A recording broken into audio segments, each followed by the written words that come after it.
I had that game. That was probably one of the best video games of all time. Yeah.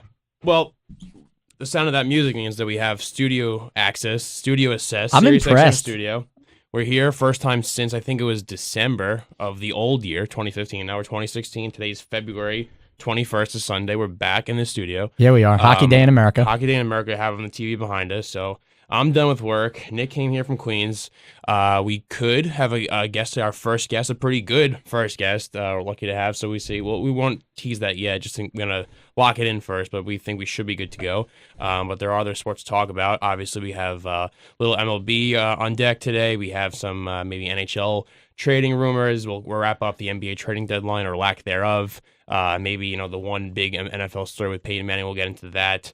But we are here. And I hope we don't get attacked on YouTube again because I used this song that was probably over 10 seconds, the whole usage agreement. That's a thing, right? So last time we were here in the studio, I opened with the John Cena song, My Time Is Now, whatever it's called. And I got our YouTube account, I made it so that it's monetized. So if we have X amount of views, we can get money towards our YouTube account. And they basically pay us because we could have ads on there and such. But you need to have a ton of views. You have to have around, I think, 1,000 to sort of see any kind of, money being moved towards you. Yeah, but we're not anywhere close to that. So they said that I used a song, I had to replace it, and I tried to go about the whole replacing thing. It didn't work. So they just said you're not going to get paid if this, YouTube if that episode took off because of something, and we would not get paid for it because of the John Cena song. So thanks WWE. I'd have to make a few phone calls to my boy John Cena before. And then, he'll probably figure it out for us. So that's what happened. So I'm hopefully now that Pete Rock and Seal Smooth don't send me an email. I'm really impressed. About that. That you played it. That you're just you're up on the times there. I'm not a big rap guy, but I think newer rap kind of probably it turns me off. Well, most of it is atrocious. It's not obviously, very good. And I think older stuff where you can kind of appreciate, I guess, the art form itself. And look, that stuff in the late 80s and 90s, you're talking about Pete Rock, CL Smooth, you're talking about Jay-Z in his prime, you're talking about Mobb Deep, Big, Pac, Cube, NWA. All of those guys told stories. And whether it be vulgar or not, at least there was a message behind it. Now it's just, guys are getting famous, hitting the whip and the nay-nay, and that's a joke. But old school hip-hop and rap had some true meaning to it. So that's my piece on that for now, I guess. Yeah, that was a spur of the moment song I just picked to start this bad boy up. So anyway, this is episode 7. Yeah, go ahead, get me going here. February 21st. We are, I guess it's decent weather outside.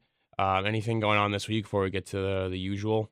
Nah, I'm hanging, man. Yeah. I ain't got nothing going on. I'm very excited for this Ranger game tonight. Yes, I'm looking for the Rangers Wings tonight. Been heavy into the hockey lately. I think I'm a little too much over the top of the basketball with the all-star stuff and working a lot. I'm just like, I need something else. And it's February is the dog days of sports where you want football just ended. We just had our last Sunday was the first Sunday without any NFL. That's always tough.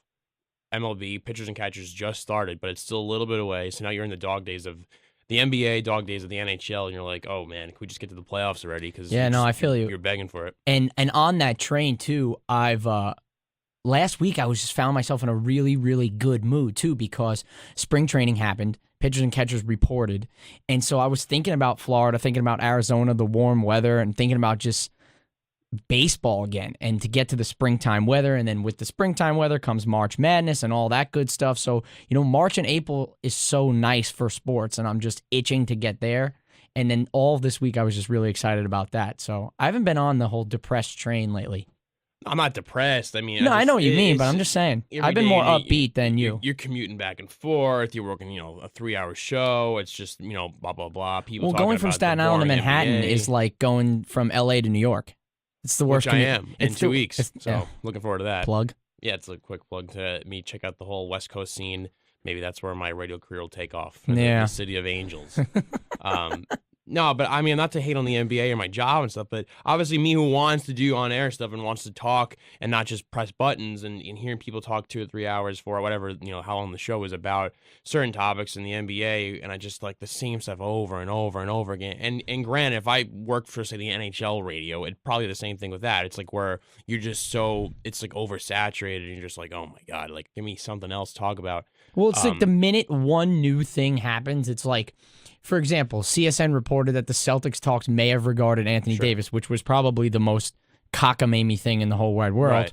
But I bet that flew off the handle in terms of people speculating. No, no one really talks about speculation as much, and rightfully so, which is a great point. And then we could just segue into the NBA trading deadline is because the problem I had with the trading deadline was so many guys and noteworthy guys, names you see on your TV screen, on your computer screen, wherever. Multiple stars. Guys like Chris Broussard, stuff like, people along, like, of that ilk.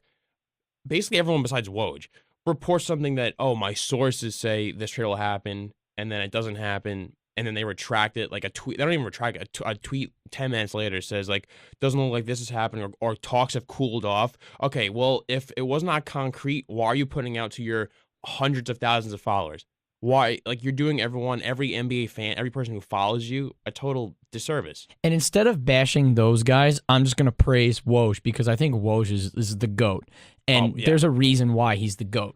And he doesn't miss. Right, never. He's like a Drake song, doesn't miss.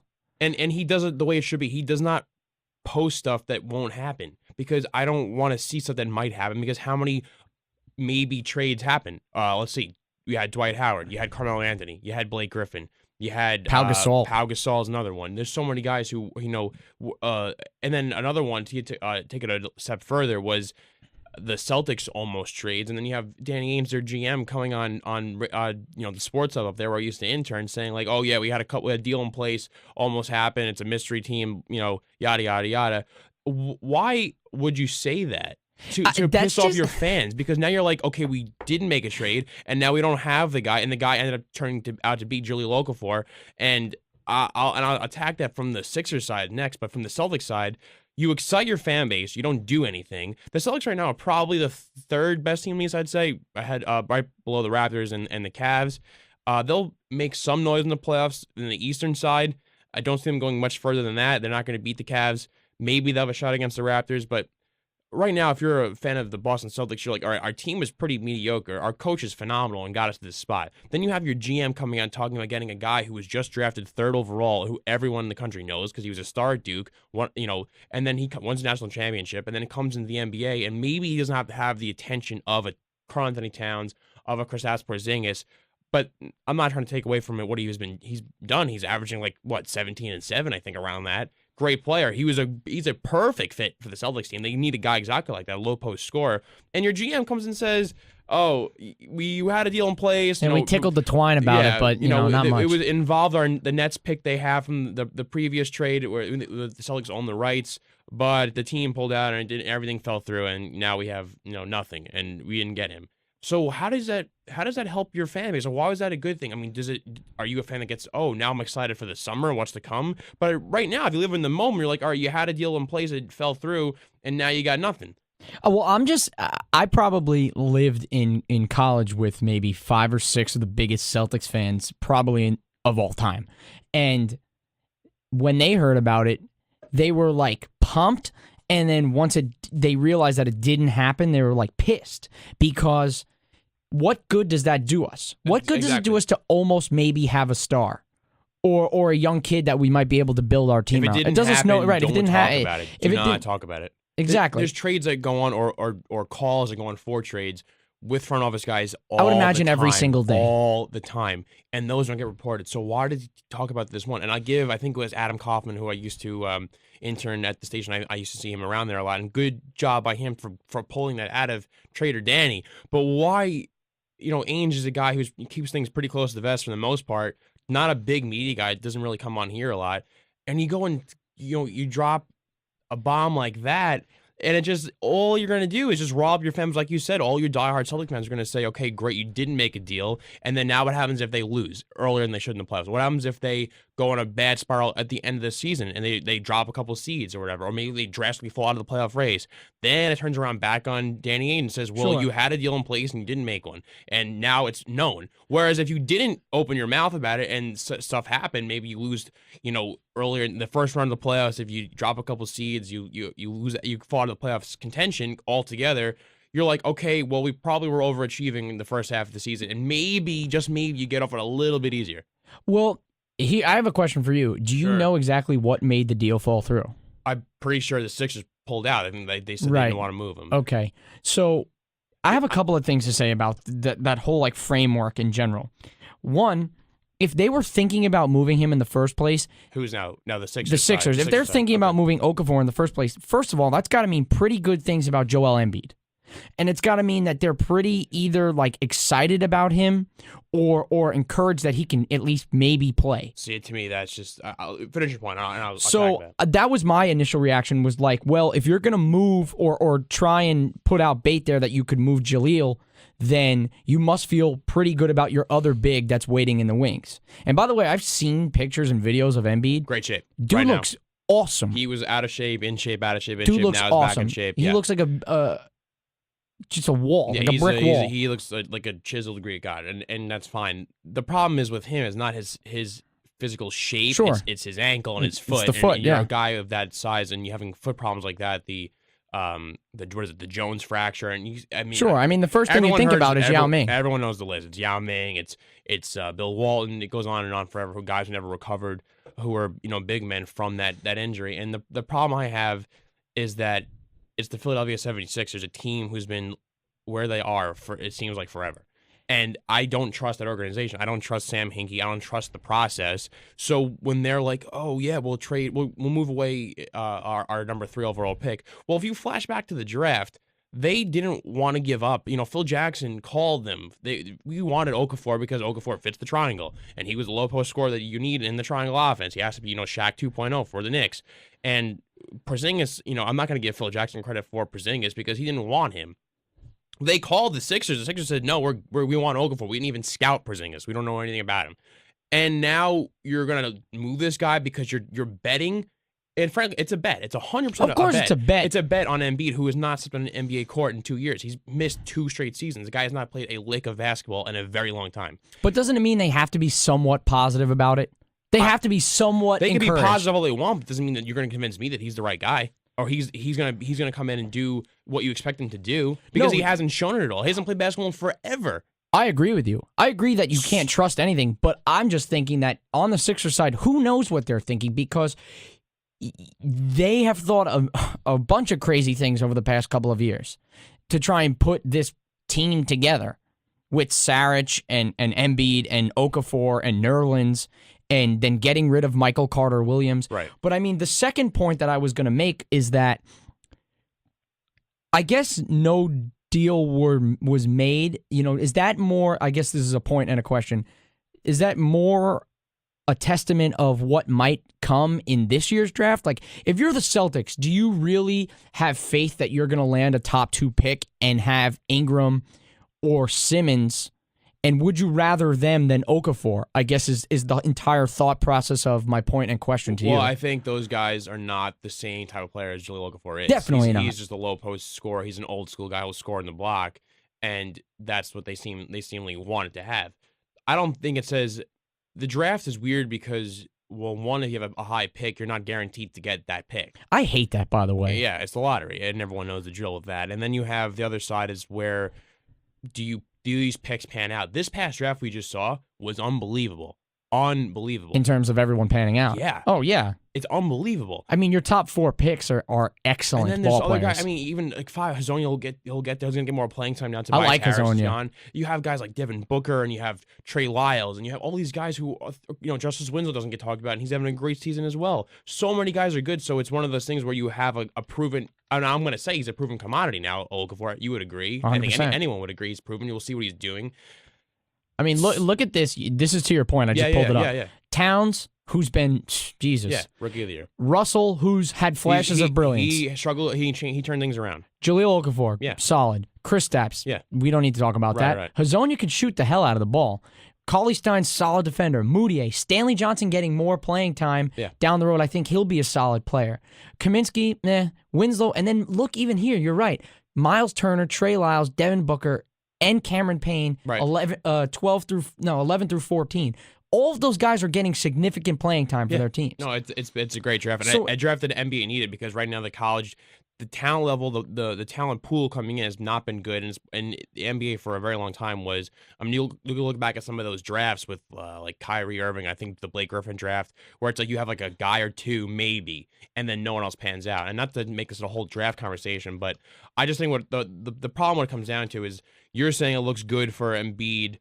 And you think that the Sixers trust Embiid going forward so much that they can get rid of a guy like Jahlil Okafor who is averaging whatever he's averaging and showing that he is a real, a threat in the NBA. And I don't agree with that because I don't think I trust the Sixers. I don't think that's even a good move to why. So their thought process is trading Okafor for the third pick, the Nets' third pick, and plus whatever it was. And I'm guessing the package in return was not enough to convince them. But who's to say that your team is not better with maybe both? Or, so, I mean, what could happen is this. They trade Okafor, they get the third pick, Embiid's foot doesn't hold up, he can't play, the third pick is a bust, and then now you're screwed. And now your best player is now on the Boston Celtics on a team that's coached by a genius, a freaking genius. He is a genius. And you have a team that's full of guards, Avery Bradley, Isaiah Thomas, and Marcus Smart, then a monster. And you have now Jahlil Okafor, it's a low post almost scorer. like Dwight Howard magic all over again. And you just created a monster in the Eastern Conference, your own conference. It's a terrible, terrible decision. And yeah, the best case scenario is that they trade Okafor who'll still be a good player. Embiid's also a monster. And people want to say, yes, but Embiid has the higher ceiling. Right now, I don't care about a ceiling when the guy has not stepped on the NBA floor. I'm not going to project a guy who's missed 2 full seasons and has not played since 3 years ago at Kansas. I'm sorry. Yeah, I'm with you there. Point on your Blake Griffin draft in 2009 is that the Miserable, Minnesota... Right? It's not that bad. It's Griffin... It might not be that one. It might be one of the other ones. No, but just the point to that 2009 draft is that the Curry draft? The Timberwolves took 2 point guards, Flynn and Rubio, before they took Curry, and yeah, well, we all know how that played out. Well, that's why their GM got fired. It was like David Kahn, I think he got fired. So, it's miserable. I don't know. I just think, obviously, I think that not trading Okafor is the smart move for Philadelphia. I definitely do, because I'm a Duke guy. I watched a ton of Duke last year. I'm a huge Duke fan. I watched a ton of Duke this year. That loss to Louisville crushed me, by the way, the other day. But I believe in Okafor. I think that he can be a hell of a player, especially offensively.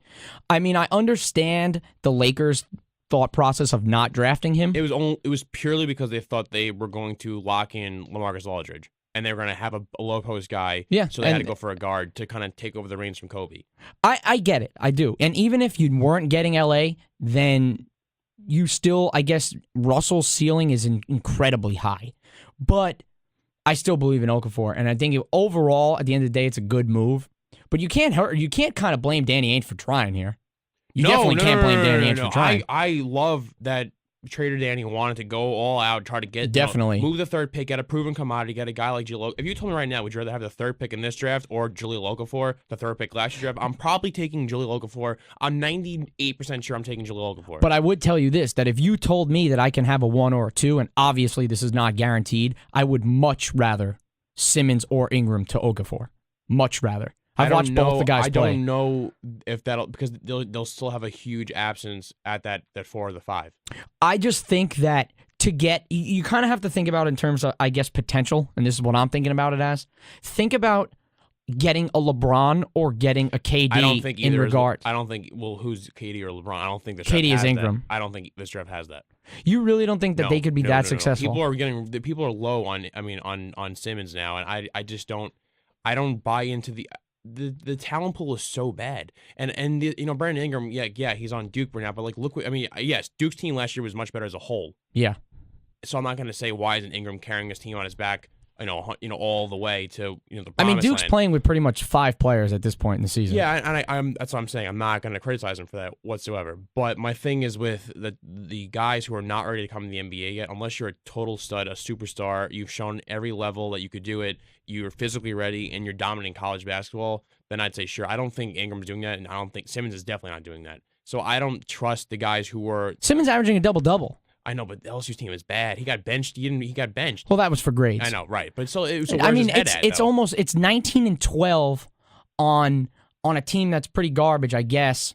But 19-12 in college, no one's done that since Shaq. In the SEC, though. I mean, no one's done this since Shaq at LSU. So the kid can play. The kid can definitely play. I've seen it.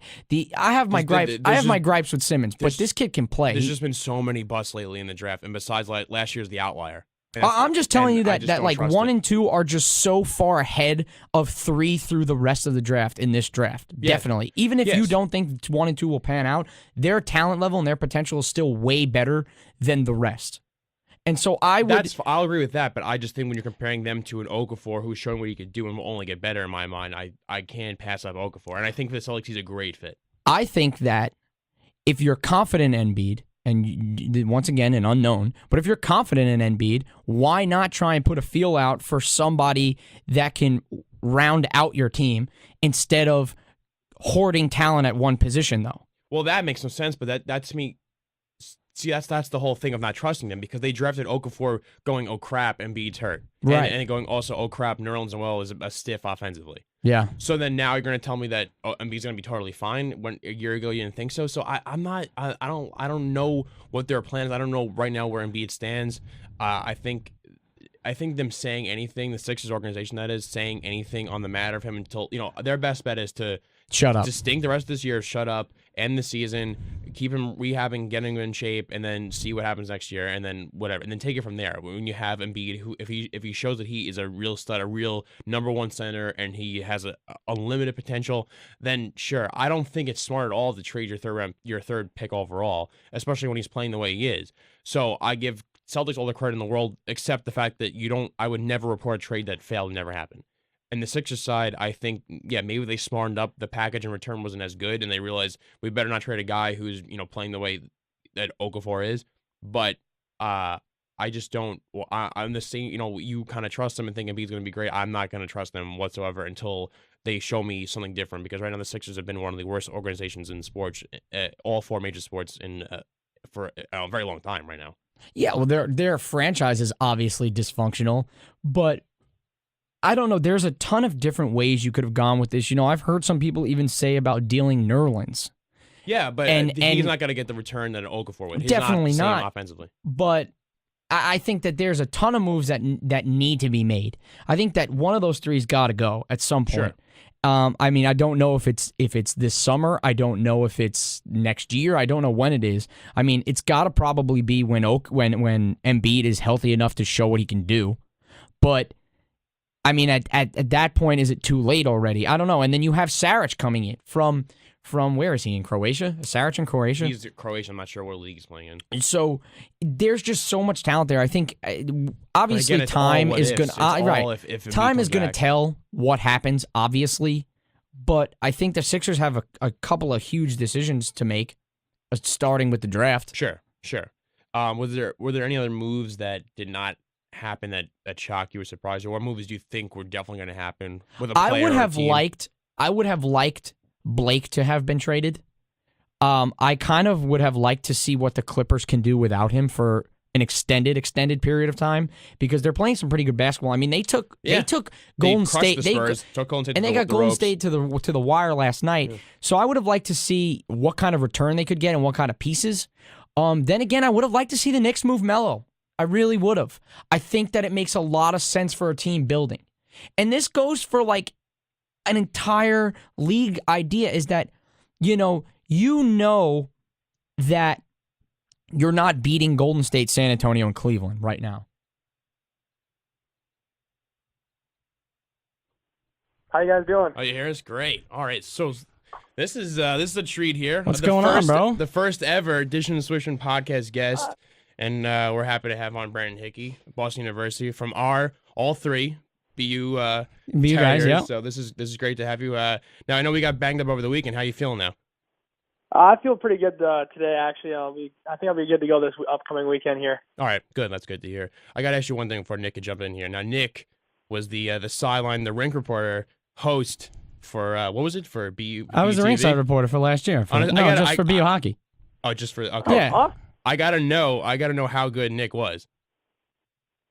Well, I'd say he was probably one of the better people that we've worked with. He was pretty outstanding, always professional. Did his job. He was great. Good to have around.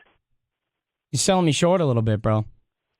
Oh, I don't know what else to say. You have great at your job. There's no way. There's no way they wanted Nick as the guy. They wanted some tall blonde girl asking the easiest questions in and out too. Yeah, and then they get a 5'5" kid on a good day. Guys on a box and stand up, get him on camera. Yeah, that last year, I had to. It's all about quality of work. I guess so.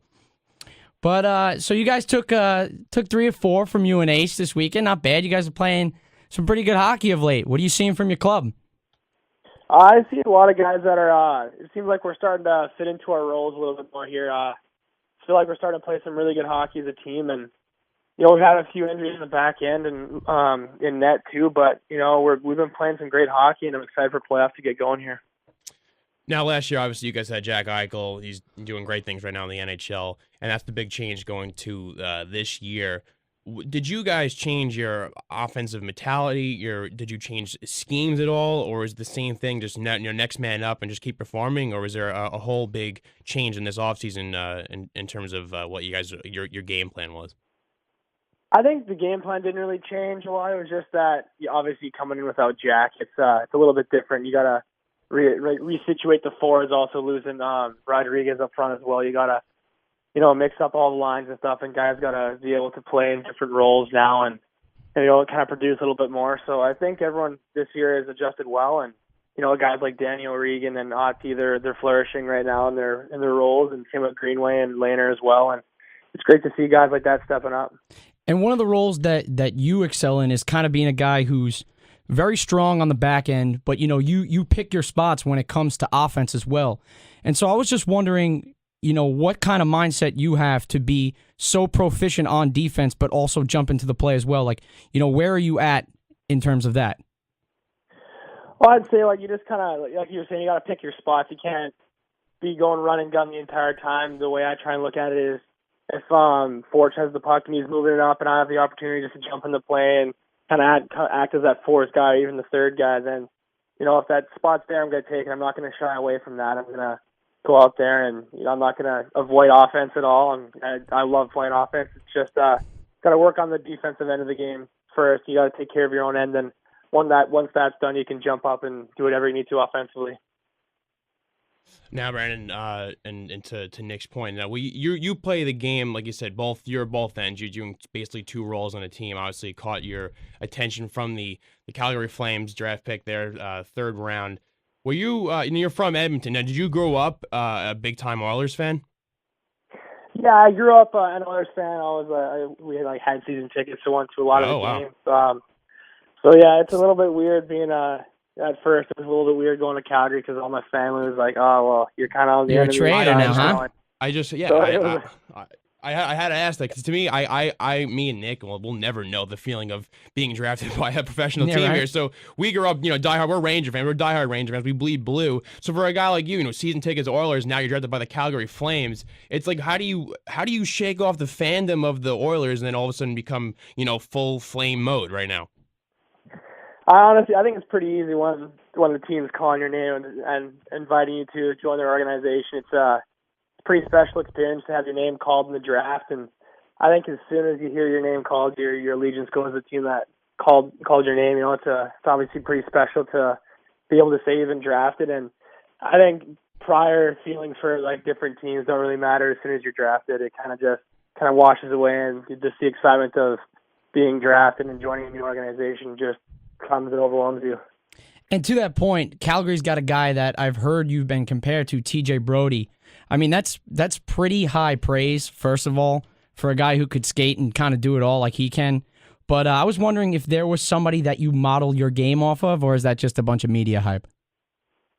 Well, yeah, I love watching players like obviously Drew Doughty and Duncan Keith as well. I love watching those two players. Like I think they're the top two defensemen in the NHL, and I try and model my game after Duncan Keith as much as I can. He's a great skater. He defends hard, but he also pitches in offensively quite a bit, and he's got great knack for adding offense from the back end without getting too out of position. And year after year, he's just a solid player, and I think he's just one of the guys I've loved watching ever since I was a kid. Now you're an Alberta guy, and you chose Boston University to play your college hockey there. And why not stay in Canada? Why not play juniors up there?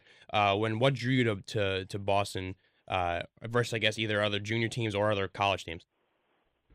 Well, the biggest thing was going college over WHL. First of all, was just that you can only play hockey for so long, and there's always going to be a life after hockey, and you always kind of want that backup plan. So once your hockey career is over, you can still provide for your family and still have a career of some sort. So I think that's what drew me to university. And then just what drew me to BU was I did my fly down with Coach Grills and Coach Quinn, and they showed me everything. And as soon as I got on campus, I just felt like I was home. I loved it. So it was just everything about it, like the coaching staff, the facilities, the freshman class we had coming in last year. Was probably they're all my best friends now. So it's just amazing. It's been an amazing experience, and it keeps getting better.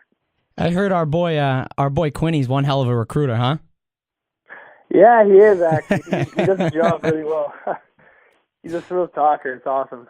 But what about BU makes you stay there? I know in the summer you had a couple of WHL teams. I know someone tried to purchase a contract. Red Deer tried to purchase a contract, and you said no. So is all that stuff that you just mentioned, is that what keeps you here at BU? Yeah, I know I'm in the right spot. I know I made the right decision for my career and myself, and I know I'm with the right coaching staff here and the right group, and it's there's no way I would have been able to leave to go play in Red Deer or play in the WHL. There's just too much going on here, and everything's looking up for me right now, and everything is going really well. And like I said, Boston's my second home. I spend way more time here than I do back in Leduc, and it's just great being here with everyone, like all my close friends, and it's like you become a family with your team because you don't have like actual family here when you live so far away. So you create a bond with all these teammates, and they're my second family, and there's no way I could have left them.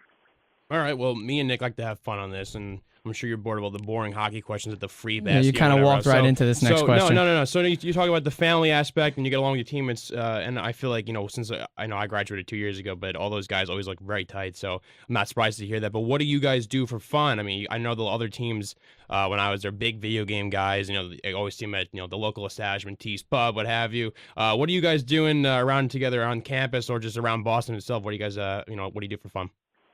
Oh, me and my two buddies, Chase Phelps and Connor Lackaway, we frequently head down to Newbury Street. We hang out there a few times. Really bougie, huh? Jeez. Oh yeah, we hang out there a ton actually, but mostly just hanging around campus, just goofing off in the dorm room, playing video games. We literally do anything for fun. There's nothing really routine about our days at all. We just kind of wing it, and with two guys like Connor and Phelps, it's nuts. He's like anything can really happen. So, how cool is it to walk around, ComEv, our campus, just knowing, wearing the BU hockey stuff? You are a BU hockey player, one of the best programs in college hockey history. Like, how good does that feel? Because I will never experience that. Nick will never experience that, and it must be the best feeling in the world. Oh yeah, it's by far the best feeling in the world. You walk around and you recognize people from the stands every once in a while, and it's pretty cool to know that you're part of one of the best college organizations in the NCAA, and it's amazing, our coaching staff and all our players, and it's something really, really special that you can be a part of, and it's hard to put into words actually how special the feeling actually is. And you just walk around and you kind of, it's like a little feather in your cap. You're playing for BU, and it's an amazing program, and Coach Quinn's done a great job since he's been here, and it's something pretty special for sure. So part of the BU lore and part of ComEv and all, the program and all that is playing against BC.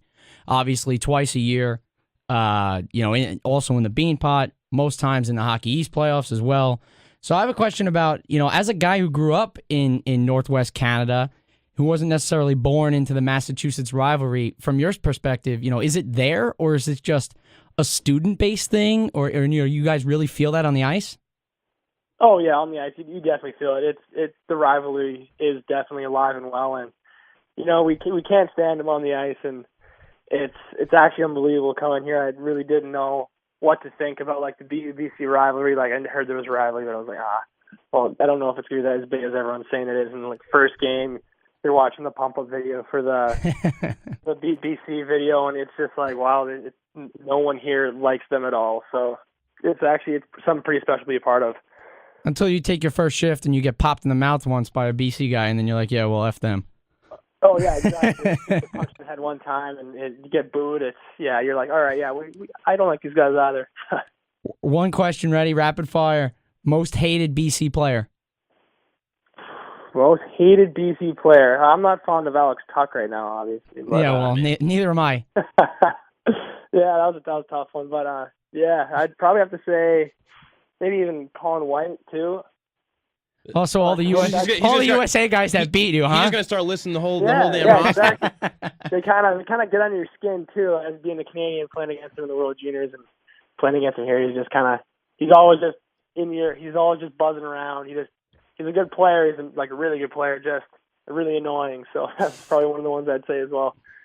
It's funny. I appreciate the candidacy. Not a lot of athletes like to do them. This guy's not the politician. He won't go over there toe the company line. He's giving us names, so I appreciate that. When when did you know that you were this good? When did you know that I'm better than those guys I'm playing against or with, and you knew that you can take your game to the college and then obviously to the pros level? I'd probably say when I starting my second year in the AJ. I kind of sat down with my coach and he kind of talked and he's like, yeah, you have a lot of colleges coming out to watch you and kind of want to recruit you. So I think that's I wasn't really ready for that. Like my first year, I think I only talked to 2 or 3 colleges, and the second year, that's when it really started to gain some momentum, and I kind of started getting calls every couple of days, and kind of made things pretty stressful for me during that time. But yeah, that was a big thing. That was a big time. It was a big change. And, my coach, Jason McKee, helped me through all that. And, yeah, he was really the one that kind of was like, yeah, you got some options here. So that's basically when I realized that I was going to be able to play college hockey. Now, take me back a little bit to January. I know you mentioned Alex Tuck, you mentioned Colin White, and obviously you played for Canada in the World Juniors, and you probably answered this question a million trillion times, but I'm just still curious about what you learned from that whole experience playing in Helsinki and how it helped you as a player. Oh, yeah, you see, you obviously get to play with the best players and play against the best players in the world, and you play with the best players from your country, and, you learn a lot. You learn that you can't really take anything for granted. You can't come out and give a half effort on a night. You got to come out and you got to play your game. You can't leave anything to chance. That's kind of what you learn when you lose pretty early in the quarterfinals there. But it's a pretty amazing experience being able to go down there and play with all those great players. You learn little bits on the ice, and especially with the coaching staff like we had too. They were great. So you learn a lot of stuff from the on-ice perspective and even the off-ice perspective, how to conduct yourself. Hockey Canada is a top-notch program. They've always had a top-notch program, and you really get a sense of that and how much the World Juniors mean to them when you get to go play in it. All right. Well, I got a pretty funny text this morning about you, Brandon, and so my girlfriend goes to BU as well, but she's out in LA. But apparently, and I didn't know this, but apparently she's decent buddies with your girlfriend. So now when we got wind that we were going to be able to get a chance to talk to you for a bit, I had no idea. I figured a guy, BU hockey player, is good, he's drafted. Why would you tie yourself down, this and that? But you were out brunching this morning, apparently. Yeah, I actually was out brunching this morning. We were at cafeteria. Oh my God, that place is solid. Yeah. So now you're this guy, this stud defenseman, and he's tying himself down at BU's campus. I mean, me and Nick were there. We walking. Your head's constantly turning every which way. Yeah, well, she's an amazing girl, and obviously, I love being with her. So yeah, it's hard not to get tied down. I don't even say I'm tied down at all. She's amazing. So well, Eddie's the definition of tied down. Let me tell you. I had to come across as like the tough guy here, but no, I'm the same way. No, I heard they got close during the sorority stuff. A year or two ago, whenever that was. But I heard a lot of PDA from her about you on social media. So that's good. Good for you. I'll give you a little golf clap on the side here. So that's good. Hey, PDA is not always a bad thing. The brunch is our thing. So hey, we enjoy it. All right, well, we took enough of your time already, and I got a couple big weekends coming ahead. I just got a couple things for you.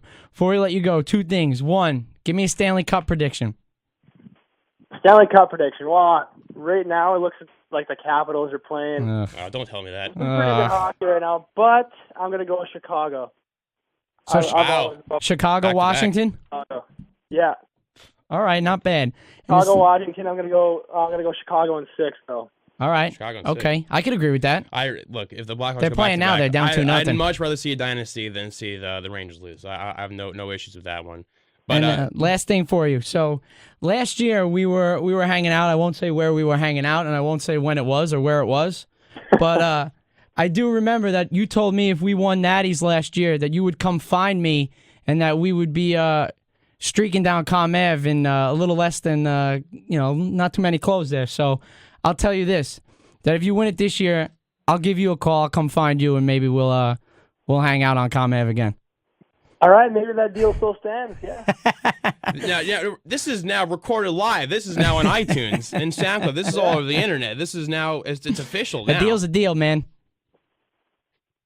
Oh, yeah, exactly. I gotta stick to my word. You can't back away from that. I appreciate it, man. All right, brother. Brandon, so now thank you all that time. You are our first guest ever on this New and Improved podcast. I appreciate that. And I'll be back. I don't know when Nick will be back, but I'll be back around campus around May. If I see you around there, I'll introduce my crazy self. I'll say what's up. And I appreciate you coming on, and obviously wish you the best of luck the rest of the way, all right? Yeah, definitely, brother. Good luck the rest of the way. Awesome. Thank you. Thanks for having me. All right. Talk to you soon, man. Thank you. All right. I'll talk to you later. Bye. I got a lot of great things to say. That interview probably went as well as any interview can go. Here's the thing I have to say about Brandon Hickey. From the minute that kid stepped on campus last year, and now, obviously my job wasn't really easy, but it was a great job, obviously, and he was one of the guys along with, Doyle Summerby, Nicky Roberto was really good with me. Want me to pick up that name for you?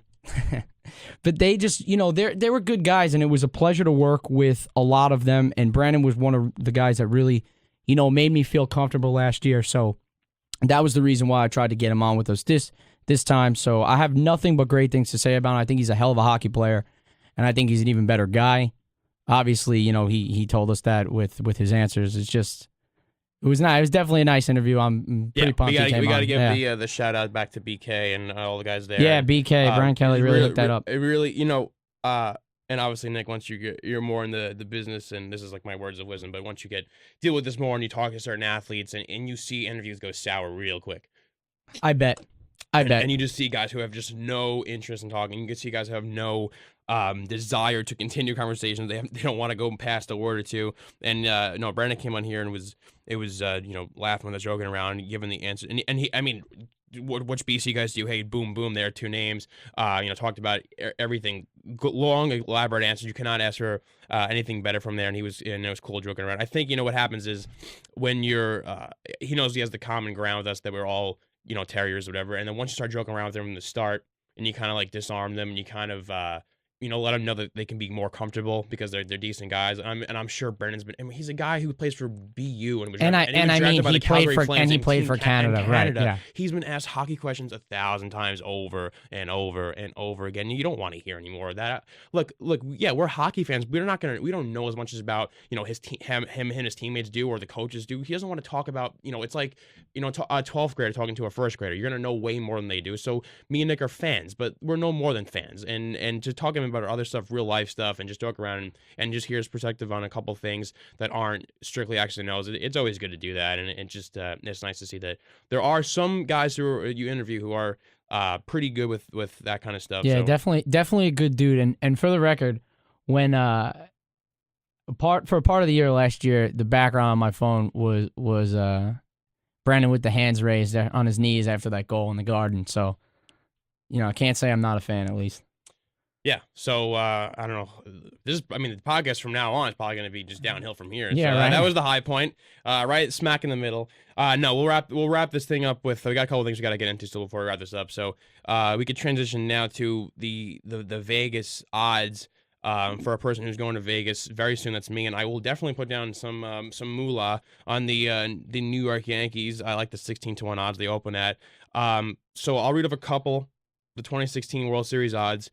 The favorite, and before, would you have guessed the Cubs were the favorite going yes. against? You would have? Okay. Yes. So the Cubs open at 10-1. You got Houston at 14-1. Why is this not in order? Oh, I'm reading. This is very strange. Yeah, it's bizarre. Yeah, I just saw all that too. Anyway, I got it here. It's Chicago at 10-1, Toronto at 10-1. The Dodgers 8-1. Mets 10-1, Nationals 10-1, Red Sox 18-1, Yankees 16-1, so ahead of the Red Sox. You got the Blue Jays 10-1, Cardinals 12-1, the defending World Series champs, Royals 14-1, and then don't forget the Pirates and the Rangers both at 12-1. So those are basically your favorites for the World Series next year. The lowest odds, the Phillies 300-1. So what about these? What do I make of it? The Westgate Superbook. What shocks you here? What surprises you? What doesn't surprise you? How do you feel about it generally? I think that a lot of teams are very, very close together. You look at Pittsburgh, you look at Texas, Kansas City, St. Louis, Toronto, LA, New York, Washington. They're all bunched together. I mean, here's kind of where I'm going to make my helpless plug for the Yanks and be a fan. I think that this Yankees team probably will be sold short by the beginning of the year and through the middle of it. But I think that if this team is healthy and plays baseball like they're expected to play, that they could definitely make a World Series push. And that's my one reaction to it, that I'm glad that they're not like very far behind. Not 20-1, 30-1 odds. That I'm glad that they're in there, but I really think that this Yankee team can make some noise if they stay healthy. Now, granted, that's a huge if, but still. That's my plug.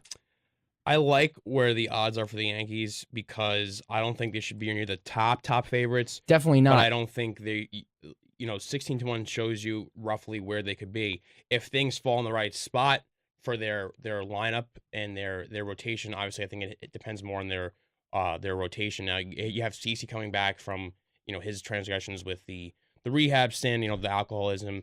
Tanaka, Tanaka saying he's feeling better. I believe he had a procedure done, didn't he, Tanaka, if I remember correctly. And then you have Evaldi coming back, who showed some serious stuff last year. He could be a real deal pitcher. So it's if the arms are there. They made the move for Starlin Castro. They made the move for Hicks. He'll see some time. Obviously, lose Greg Bird, but Teixeira last year, you could argue was maybe a top 3, top 4, 5 AL MVP candidate when playing healthy. And then you have A-Rod, who should have been the comeback player of the year. I don't think he was. No, so he was not. You have guys there. You still have. Ellsbury could bounce back. Gardner could bounce back. There are names there. I'm not gonna say they're the favorites. I'm not gonna say even to win the AL East or to come out of the AL. But I'm not. I was high on the Yankees last year, and I said 90 wins. And I think Cashman did a great job this year to make them a little bit better. And the big name, obviously, is to bring in Aroldis Chapman. You essentially have 7, 8, 9 on lockdown. I mean, you're taking a page out of the Royals book. You're really taking a page out of the Royals book here. It's just we have Herrera, Davis, and Holland and 3 guys that can legitimately pitch the 9th inning. That can legitimately pitch the 9th inning and get quality outs. And not only that, but all 3 of those guys, Davis, Holland, and Herrera, all throw cheddar cheese. And Cashman just literally took a page right out of that book. And, this could be the best bullpen we've ever seen. Ever. With guys that throw this hard, who just literally don't give up runs. The best strikeout pitchers in the bullpen. The 3 best strikeout pitchers in the bullpen last year. Isn't that insane? It's phenomenal. And to have that, to make like I said before, the rotation is the part that you're going to hold your breath on the most because you're not sure what you're going to get out of them. And to shorten what they have to do to make their jobs easier is phenomenal. And I think it was a great move to not trade any of them. So I definitely like where the Yankees are right there. The other odds, some that surprise me, I don't know what people see with the Red Sox. I'm not, they got David Price, but early outside of that, their rotation's kind of weak. The Dodgers lost Zach Greinke. Having them at 8-1 is very strange. Yeah, that's the thing that shocks me. 8-1 for the Dodgers. And I mean, I'll pull up the lineup, but this Dodger team hasn't been able to win yet. They haven't been able to get over the hump. Kershaw has struggled in the playoffs, and this is no knock on Clayton Kershaw. I mean, that guy it's the story throughout his career, though. It's been that way. Yeah. You're 100%, you're allowed to say that because it's the truth. But I'm just saying that no knock on the guy because he is one hell of a pitcher. But, he kind of doesn't get it done as much in the playoffs. And I'm sure he'd agree with me and you and everybody else who says it. And they don't really hit when it matters. And Rollins and Utley were not the solution up the middle last year, obviously. Way. Maybe 7 years ago. And it's just mind-boggling how this team continues to stay at the top of the World Series predictions. I mean, is it their farm system? Do you think you're going to get some kind of major return out of Yasiel Puig? You think he's going to be a superstar again? Because I'm not sold. No. Yeah, I just don't know where that's coming from. The Cubs, I can see. Cubs are a great team. They're only trending up. That lineup is scary. Yeah, it is. And you bring back Arrieta, Lester, and I mean, that's as good a 1-2 in the whole league. Sure. And they just need to figure out the back end. They figure out the back end a little bit, and just another year of maturity, they'll be fine. I love that Cubs team. So you agree that they should be the favorite. So you agree with, do you think the better lineup is more of it's scarier than, say, the Mets' 5 arms? I think that if it's... Here's the point. And that's take away from Arrieta and Lester, too, because they do have, like you said, 1-2 punch. The Mets shut them down last year, 100%. Definitely did. But I think that if push comes to shove this year, I think the Mets are going to take a step back. Okay. I think they'll take a step back in terms of their lineup. I don't think their lineup is going to do what it did last year when it really mattered. Totally agree. I mean, Cespedes was like a white-hot unicorn at one point, and he couldn't miss the baseball. And then Murphy turned into the same unicorn in the playoffs. Cespedes brought them to the playoffs, and Murphy carried them through it. Torch over and did it in the playoffs. Yeah. And you know what? You can give up 2 runs a game, but if you only score 1, then where are you? And I mean, David Wright is another year older and not getting any. I don't see David Wright getting any younger or better. Do you think David Wright will play, if I say over under 120 games? Under. Really? Okay. Under. Okay. 100. Over. Okay, so he's somewhere between 100 and $120. Yeah. Okay, that's fair enough. I can agree with that. Duda is a strikeout machine when going poorly. You don't really know what you're going to get out of Neil Walker yet. He's a little inconsistent as well. Better defensively, though. Sure, but still. Than Murph. I mean, is Granderson going to repeat production like he did? We saw it in the Bronx. He was in and out. He'd have an excellent year and a poor year. So I think the Mets are going to take a step back. But meanwhile, when you look at the Cubs, you know Rizzo's going to be good. You know Schwarber will be good. You know, Jesus, they have Soler, Dexter Fowler if he comes back. You know, they just have guys that you know will produce. And they've done it year after year after year after year. Anthony Rizzo should probably be one of the front runners for the NL MVP this year. If he's one of the runners of the NL MVP, then it's hard to not. And I forgot Chris Bryant, who could be the best hitter in the National League. Right. You know what I mean? It's just, you knew this kid Bryant was going to be an absolute stud. He turned into a stud. And he's not going to get worse. No. The kid's 22, 23 years old. Him and Rizzo, 3-4. Are you kidding me? I Kidding? agree. Yeah, no, you make a great point. And they have the lineup, and they have the 1-2 punch of the starters. And, yeah, they need to shore things up with the back end of the rotation and the bullpen. But, the Mets also... Yeah, Familia had a good year last year. He struggled in the playoffs with them. The in-between guys in the Mets bullpen, not great. And the thing is, you lose Murph, you lose his bat. You pick a Walker, who's a good defensive replacement, not the hitter that Murph is. Cespedes had a historic stretch, last season. So to expect him to even repeat that is absurd. So you're in a really tough spot. We both agree Wright should play, over around 100 games. He's going to miss a chunk of the season with, the stenosis he has, spinal stenosis. Granderson has to repeat what he did last year. He was probably the team's best player, I'd say, last year. from start to finish. I mean, he Granderson? he struggled in the start, but he might have been. But he was the most consistent. Yeah, I mean, he played pretty good defense. He got on base, and you did everything that you ask of a leadoff hitter. Right. So you're expecting a whole heck of a lot for that. And if you think you're getting, Murphy playoff numbers from Murphy in the regular season, you're wrong. And if you think you're getting Murphy numbers from Neil Walker, you're even more wrong. Yeah. You'll get better defense, sure. But the name of the game is still scoring runs. You have to score more runs. Right. If the game is 5-4, the team with 5 wins. And yeah, you know what I mean? It's not going to be it's not going to be an easy road. And looking at all the top teams for odds, the favorites to win, it's the Cubs, it's the Astros, it's the Nationals, it's the Dodgers, it's the Giants, it's the Cardinals, it's the Pirates. The only teams left, you have the Red Sox, Yankees, Blue Jays, Royals.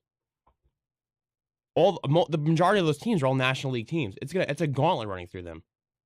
The National League is not easy. No, it's not. It's not easy whatsoever. And I mean, look at this. I guess you could rope the Cubs in this too, but the Cubs play probably in the hardest division in baseball. Right. Oh, sure. Easily. Yeah, right now with the Pirates and the Cardinals, yeah 100%. And those games with the Nationals are not going to get easy for the Mets. No, playing even against a team like Miami with a reloaded team, you have D. Gordon, Yelich, Ozuna, Stanton, and it's not going to be fun for pitchers. It really is a gauntlet. Really is. I'm not as worried about the regular season for the Mets as I am the postseason. I think the Nats will give them trouble. If you ask me who the better team is, I'm going to go with the Mets. I think the Mets are a better team. I was just going to ask you that. Mets or Nationals? The Mets are a better team than the Nationals, but the Nationals, Bryce Harper, you could probably say is the favorite for the NL MVP. Probably. And they still have Scherzer, they still have Strasburg. They have a decent rotation. They have other guys. They signed Murphy, who's he's going to probably hit 275. You're going to get 280, 15, and 70 from Murphy. Yeah, they have decent players, so they're not a bad team whatsoever. I mean, we're right next to the Mets in terms of the odds. They're tied with the Mets, and I think that's fair, just based on the fact that they have the reigning MVP and they probably have a better lineup, I'd say. There's a couple of teams, though, that I got to say that can definitely surprise some people. I mean, I wouldn't be surprised to see Arizona make a nice little run. I think they signed Greinke, have Goldschmidt. I mean, it's a AJ Pollock is a great player. I wouldn't be surprised to see Baltimore do some things. I mean, they only got better and they kept players. Yeah. Manny Machado could win the AL MVP this year. Yeah. I wouldn't count Pittsburgh out either. No way. Because even though you lose Neil Walker, second basemen are replaceable. Sure. Unless you have Cano. I mean, unless it's Cano or it's somebody real good, second basemen are replaceable. I like Andrew McCutchen. That outfield could be the best outfield in baseball. Marte, McCutchen, and Polanco. There's a couple of teams down here at the bottom that I really like. And I'm not saying that they're going to win the whole thing, but I think Miami will be much improved this year. You'll get Fernandez back for a full year. Hopefully, Giancarlo can play 162. And if he can play 162, I think Yelich will challenge for the batting title. And I think D. Gordon will be right up there with him. I would expect Miami to be a lot better. I think there's a lot of teams here. I think there's the clear favorites, and then I think there's like a tier right below it where you're like, oh, if they get timely hitting, or if they get a couple good starts from this guy, then you see them going along, kind of like what the Royals did. Sure. Going a long way. And I think that you could throw the Pirates in that. I think you could throw, I think the Nationals, unfortunately for the Mets, I think you could throw the Nationals in there. You said before you don't really like the Astros that much. I'm not. They have pieces. I wouldn't surprise me. I wouldn't put them in that. I think the Yankees you could throw in there. I think a lot of the AL East teams you could. I think the three. I think the Baltimore, the four, Boston, and New York. And Toronto. Yeah, Toronto as well. So I think the Yankees probably have the harder regular season than the Mets do.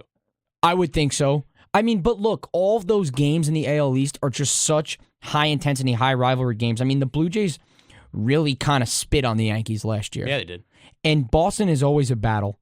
Baltimore lately has been a battle because the Yankees seem to play really piss-poor baseball in Baltimore.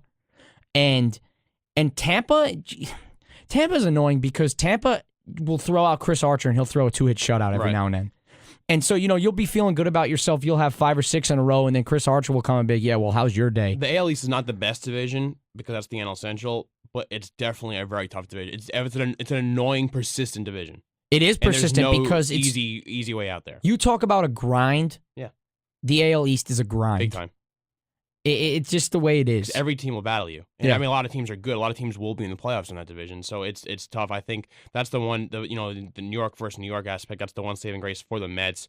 I just think if you're a Mets fan, what it comes down to is you don't want to see, you're relying on your pitchers. You're relying on your Harvey and your Syndergaard and your DeGrom and your Wheeler and your Mats. And if they slip up or they have a game where it's like a 4-4 game, 5-5 game, and you're not getting the offensive production past that, and then you lose there, and all of a sudden you lose the advantage in the series, and then you have to rely on your bats to bring you back. And we saw that happen last year in a few moments.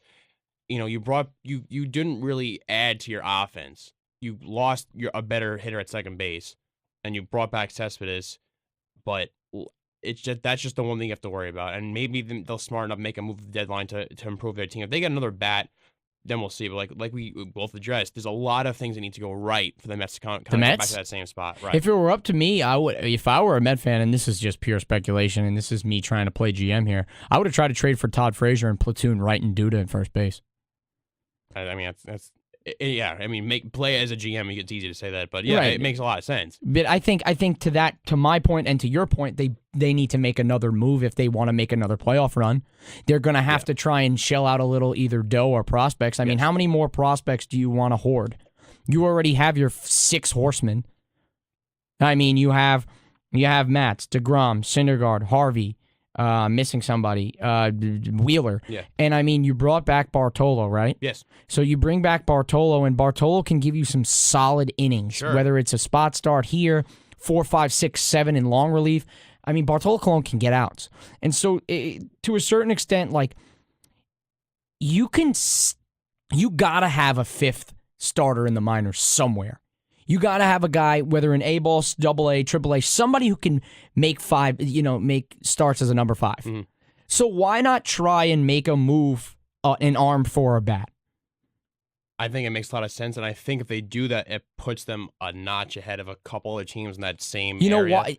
Castro went to the Yankees. Brian Cashman got Castro for peanuts. Yes, he did.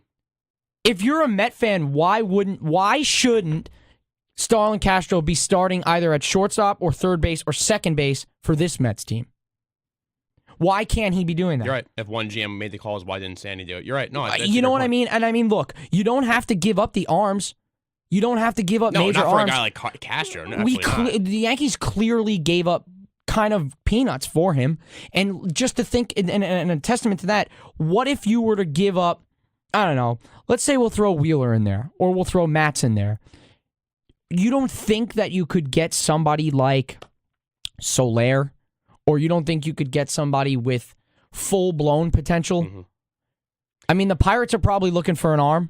They got to have somebody. Then they need it. That's the frustrating part, I think, if you're a Mets fan and you compare them to the Yankees, is that the Yankees right now are not really going all in. Not really. They're not going all in. They're not really expecting.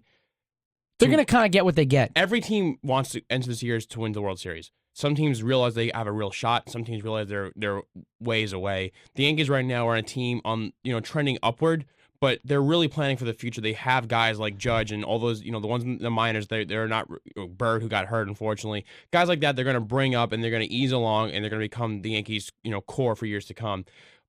That's why Cash made those smart moves and getting guys like Starlin Castro for nothing, and they want to build that bullpen. They want to not trade away the major pieces who have some talent down the road and who are younger, because they're gearing up for a real stretch of where they could be a dominant team.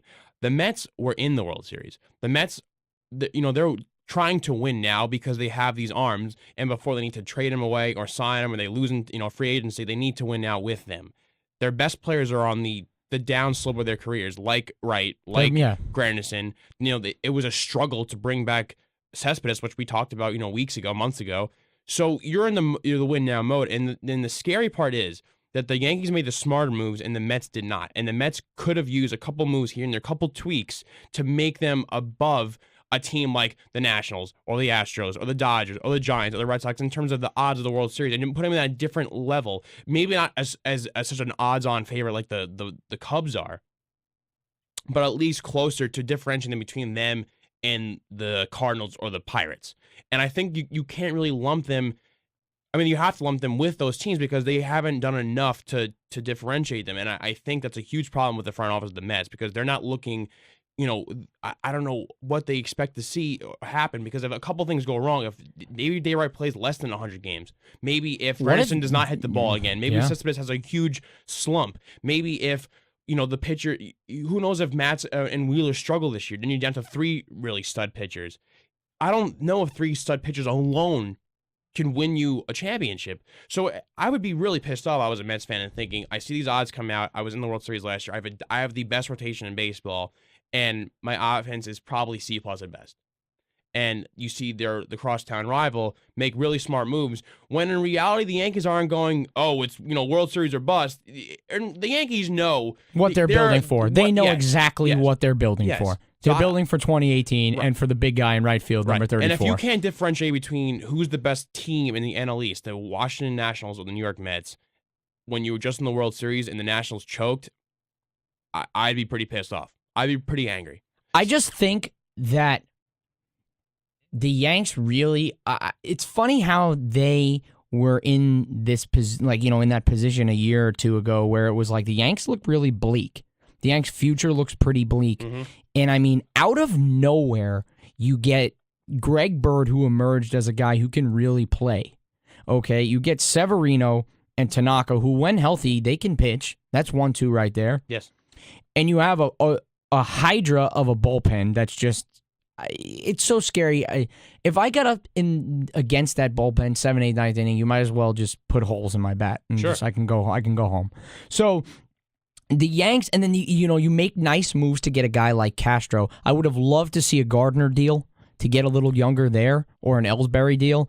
But I mean, once these contracts come off the books, the Yanks are set with a solid young core, and a piece here and a piece there and a piece here.